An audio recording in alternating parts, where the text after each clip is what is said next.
सेवा सर्व्हिसेस पुण्यावरून नागपूरला जाणारा गरीब रथ आहे, माहिती ना सगळ्यांना?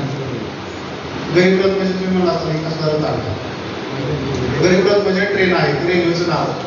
तिचं नाव फक्त गरीब रथ आहे, पूर्ण रिझर्वेशन बोगी, पूर्ण एसी बोगी, तिला जनरल बोगी नाही.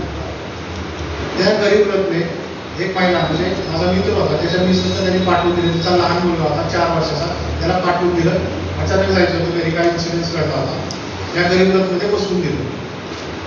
त्या गरीब रथमध्ये त्याने आल्यानंतर सांगितलं, गरीब रथ गाडी सांगितलं, एवढा प्रचंड त्रास झाला म्हणला बायकोला, एवढी चिडली. म्हणलं काय कारण काय?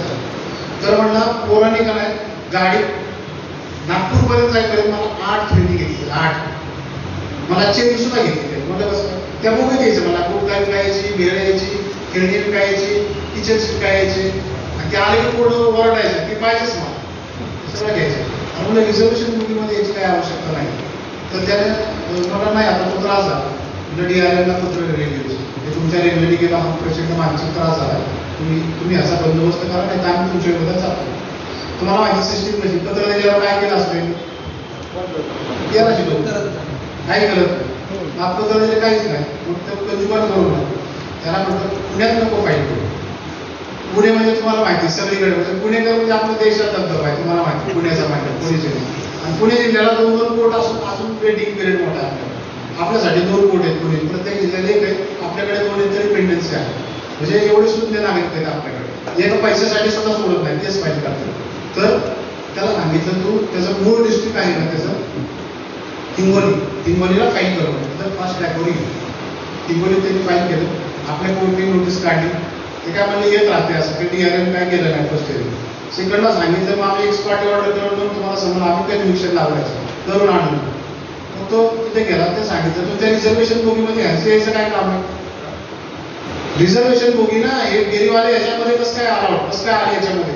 ते पोरांनी सगळे खेळणी घेतल्यात, सगळे यांनी दाखवले, मानसिक त्रास झाला. तर तो ऑर्डर ऑनलाईन हिंगोलीच्या डिस्ट्रिक्ट कमिशनने सांगितलं, DRM ला सांगितलं, हा जो बहिणीला त्रास झाला ना तिचे तिकिटाचे पैसे रिफंड करायचे सगळे पहिले बसले. आणि तिला जो मानसिक त्रास झाला नाही खेळणी वेळणी घ्या त्याच्यामध्ये तिला 10,000 रुपये द्यायचे आणि तक्रार दाखल करायची 5,000 रुपये. असे तिला 17,000 रुपये रिफंड करायचा हातात झाला. आणि ते मी 45 दिवसात, नाही तर मग 46 दिवसात DRM ला अरेस्ट करेल आणि इकडं मग तिकडं आणून पैसे भरायचं सोडतो. असे आपल्याकडे चित्र होतं. इतर न्यायालयाप्रमाणे आपल्याकडे ऑर्डरचा कंप्लायन्स 45 दिवसामध्ये करावाच लागतो. एक तर 45 दिवसात त्याने अपिलात जायचं. तुला जर मान्य नाही आमचं अपील तर आमच्या विरोधात तुम्ही डिस्ट्रिक्टच्या विरोधात राज्यात जाऊ शकता, स्टेटला. पण आपल्याकडे ती तरतूद काही माहिती का? आधी कंप्लायन्स करायचं मग अपिलात द्यायचं. कोर्ट म्हणतं मग तुला 17,000 भरायची ऑर्डर झाली ना, आधी ती इथं न्यायालयात पैसे भरून मग अपिलात जातो. थोडं जाणारे पैसे भरल्यानंतर तुम्ही आधी देऊन बसले, अजून परत कुठं उद्योग करत बसतो. 99% आपल्याला जात नाही. म्हणजे आपल्याकडे कंप्लायन्स अशी पद्धती जेवढे पैसे भरायचे आणि त्या पद्धतीने ते पैसे मिळाले. तक्रार केली म्हणून मिळाले. अहमदनगरमध्ये एका शेतकरी भूमी अभिलेख कार्यालयामध्ये 6 महिने हेलपाटे मारत होता. त्याला तो नकाशाच मिळत नव्हता. त्याने नकाशाला पैसे भूमी अभिलेखला पैसे भरत नव्हते. त्याला 6 महिने हेलपाटे मारत मिळतच नव्हतं. शेवटी वाईटा पण तो आपल्या कंझ्युमर कोर्टला गेला, नगरच्या. मला वाटतं 6 महिने झाले असतील त्या वाटतं नगरच्या कंझ्युमर कोर्टमध्ये गेला. अहो म्हणजे मी त्या नकाशाला अर्ज भरला की 1200 रुपये काय फी भरली, 6 महिन्याचा हेल्पाट घालतो, आज उद्या आणि मला हे काही मिळत नाही. त्याच्या टाकलं आहे ते काय मला मिळत नाही. कोर्टने आपल्याला नोटीस काढली. ही सिस्टीम माहिती आहे तुम्हाला, ही सहज येत नाही. पहिल्या तारखेला तर गैरहजरच असतो. सेकंडला आपल्याला कसं आपण एक्सपार्टी ऑर्डर करतो, गैरहजर राहिला ना ग्राहकाच्या बाजूने निकाल देऊन आपलं कोर्ट मोकळतो. 90 दिवसाचा आपण निकाल द्यायचा आहे. मग त्या ठिकाणी ते आले करून ते आम्ही करून आम्हाला हे काम होतं ते कोर्टाने सांगितलं अजिबात नाही. तर ग्राहकाचे एक तर पैसे परत द्यायचे, 8 दिवसाच्या त्याचे पैसे परत द्यायचे ना कशासाठी घेतले.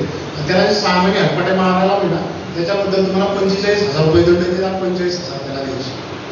आणि आपल्याला जायचं असतं तर स्टेट कमिशनला जा, ते सगळे पैसे भरले तर तुम्हाला आपल्याला जाता येईल. आणि 45 दिवसापर्यंत नाही पैसे भरत 46व्या दिवशी तुम्हाला कन्व्हिक्शन लावा, मी अरेस्ट करू अशी ऑर्डर त्याने तो कंप्लायन्स केला.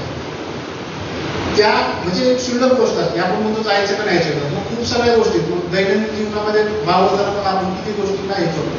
आणि असं लिमिटेशन म्हणजे केस असं म्हणजे किती रुपये मिळवू शकतो माहिती का तुम्हाला? एक तर महिलेची केस बऱ्याच ठिकाणी उदाहरण सांगतो. एक्झाम्पल म्हणजे दिल्लीमध्ये एका 5 स्टार हॉटेलमध्ये एक तरुणी होती, तिने 4 दिवसाचा स्टे केला, 4 दिवस थांबली.